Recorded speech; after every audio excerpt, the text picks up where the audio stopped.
Okay, so remember I told you about my. Well, I didn't give you the details.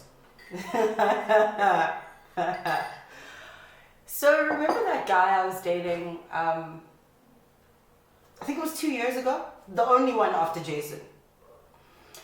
Yeah. So we somehow ended up chatting. Okay, no, it wasn't somehow. He drunk dialed me one time after about a year of not talking, and we and we just started talking again from there. Right, and it was fun and happiness and sunshine and roses as friends.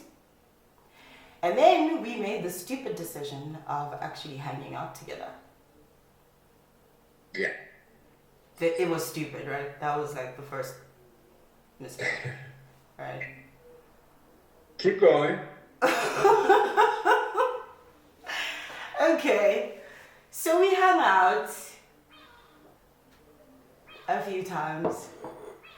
And then obviously because female, stupid female, feelings started to bubble up again. And not the friendly type of females. I mean emotions, not the those two, because I did become a very unfriendly female at some point, which was warranted. So I found myself in one of those, it was the shock of my life because it's never happened to me. I literally had to have a moment where I sat down and thought, he's just not into you. I'm not used to that. It was a shocker of note. I didn't know what to do with myself. I was a wreck. I was a mess. Okay, fortunately, I didn't go and be a wreck all over his social media or mine or anything. Well, I wasn't a public wreck. I was an indoor wreck, which is great. I'm still a lady. So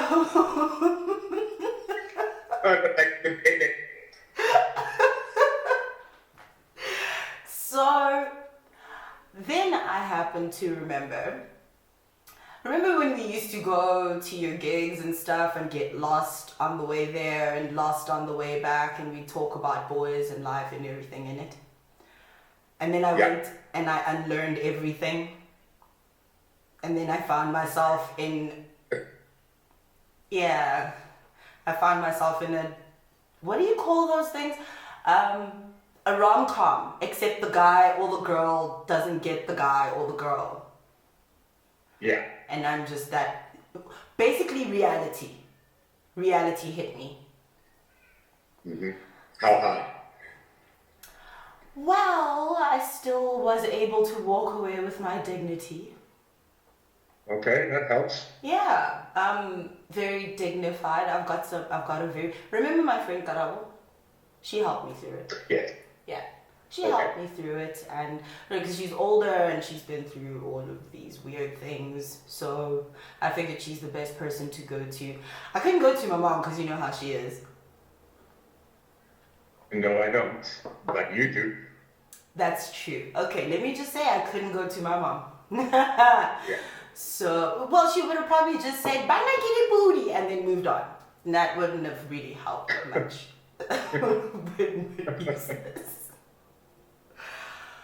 So then I found myself asking I find it a very existential question. Do I want to settle down? Like, do I actually want a relationship? And then I was like, yes. And then I was like, yeah, but what does that person look like? And I actually have no idea. And then I thought, Daddy's married. So, and he's a dude, a guy, a man.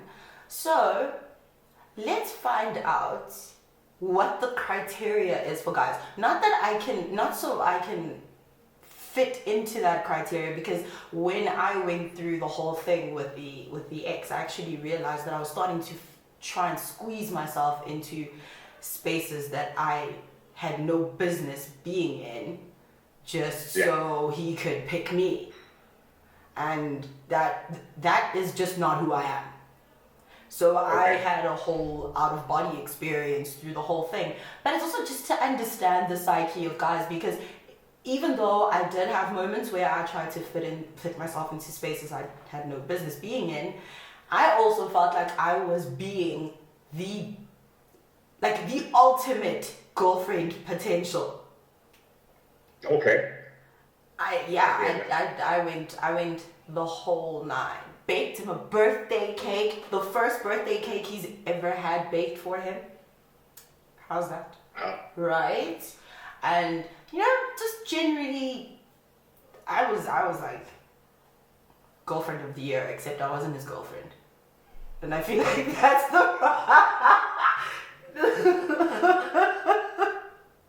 harsh reality. I actually realized that afterwards. I was like, wow, you played a position you should not have been playing. Help! Well, what is the question? Okay. One of the things I thought about was you and Mama Bear. How did you know when you wanted to how did you know that she was the woman you were going to marry? We were colleagues for a while, and then I resigned from the business where we worked together. We were just colleagues. No long sentences or anything like that, cordial and all of that. And once I resigned, I was coming out of a really horrible relationship, and I wanted a female to talk to, who would be a friend, right? And I thought, whoa, wait a minute, there was someone I used to work with. I keep a very tight few people around me. I don't like crowds. Yeah. And she happened to be one that I saw every day. I mean, you go to work, you see someone every day. And we started talking and we ended up talking about work and career. And we started talking about spirituality. And we started realizing that we had a lot in common. There were some things that she felt she wanted in a relationship, and those things were missing. And I felt like I could plug those holes. And I felt like there was something missing in my relationship, and I felt she could plug those holes. But that wasn't the thing that made the relationship. We became very, very good friends for quite some time, actually. And we'd have long chats on the phone. We never went out for like lunches or anything like that. It was always on the phone. Texts, she's kept all the texts from day one, by the way. Aww. And, one day I was like, friend, why don't we just find it, But I think what really cemented the trying it out was the fact that spiritually we were at the same level. We were both discovering our own spirituality. For her, it was rediscovering. For me, it was rediscovering as well, because I've been to a place where I was extremely born again type, but quietly, not overtly.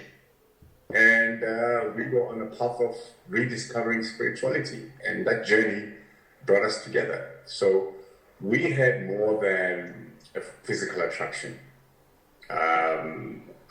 There was never a time when I was working with her that I thought I could hit that. And there was, as far as she's concerned, there was never a time when she thought that she could have anything with me. So the physical thing happened way later. And, the moment was right, the situation was right, the conversation was right, the distance was right as well. I wasn't seeing her every day as well, But also, I wasn't looking for a relationship. That's the other thing.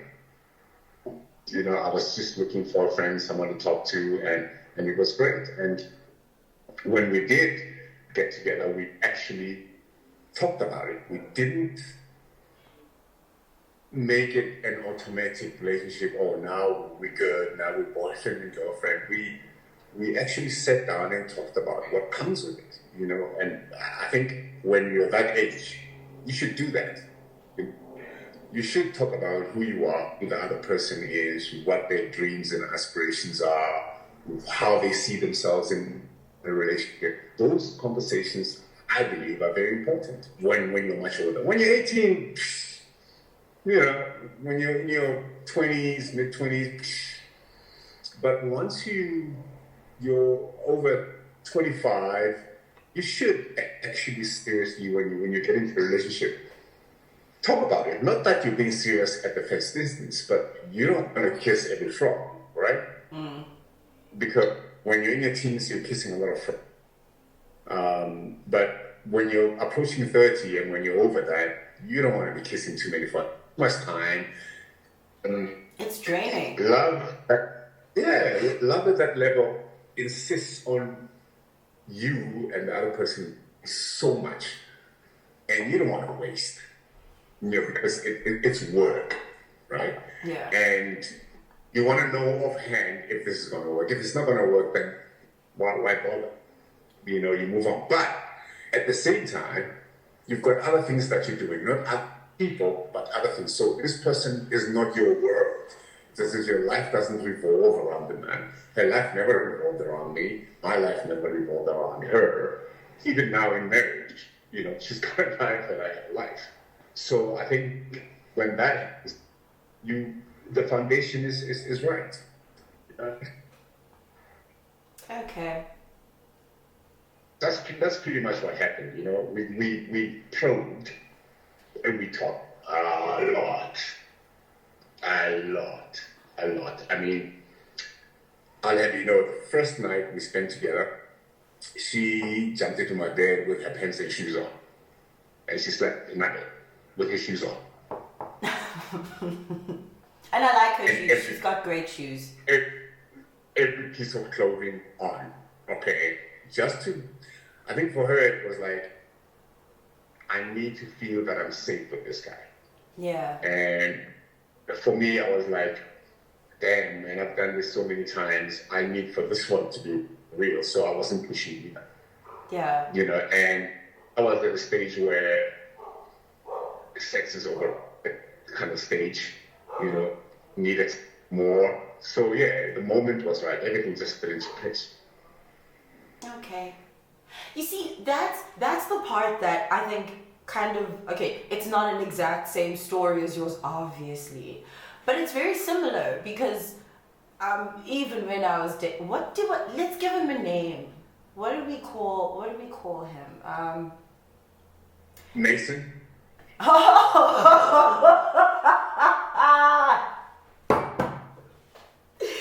Well done, Dad. Well done. Okay. See, this is why I miss you. Okay. No, not Mason. He's black, remember? Okay. All right. He's black, so we can't call him Mason. Okay, well, that guy. Our relationship was we were friends before everything else.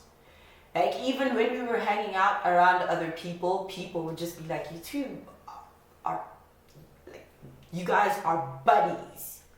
So when we reconnected, it was the whole friendship thing all over. It was like nothing ever happened. And I think that's how I kind of fell into it wasn't a trap because he didn't set a trap. I fumbled. And well, I think the difference, and I hear you, almost similar. The difference is that we never hung out at all. Before we got something going, we never even went to so much as a coffee or anything like that. It was always conversations on the phone, long conversations on the phone, real conversations. But we never hung out. We never had the same kind of friends either. So that's the way it was. Okay. Yeah. But okay. Well, okay, what I'm speaking to there is the fact that I also feel like I had such a safe space there. I always felt safe with him, like through the first time round and even the second time round, until I realized that I just played myself hard. And one of the other things is, what are the signs? There's the movie. I've been trying to find the movie online and I just can't. Neither Showmax nor Netflix has He's Just Not Into You. How? How does that make any sense? Probably bring it around during Valentine's season and just depress us more. But I feel like I should have known before the pineapple hit the fan. Well, He was just some relationships that fall by the wayside were supposed to happen anyway, so you can learn something from them. You know, you find that you could never have known, you could never have walked away, even if there were signs. You just had to do this intrinsically. You just had to do this because you had gone through one round, which was the friendship. It was great because the people noticed, and then you had just to go through. So the next relationship, what happened previously is then the sign. okay, you're gonna have to run. Sometimes friendships must just remain friendships, you know. So I think that what you guys probably did was you felt this friendship has to go to another level, and it didn't have to. It just had to be a friendship, and that's that, you know. The thing about platonic relationships is that they tend to want to grow into something else. Meanwhile, they should just remain platonic. You know, they just want to evolve and be something else, and they shouldn't. I feel like I hear you, because what you're saying is kind of what I feel like he was trying to communicate to me, and I was just not hearing it in his own very stupid boy way. And because now, okay, we're still friends. I don't know why I torture myself like this, but we are still friends.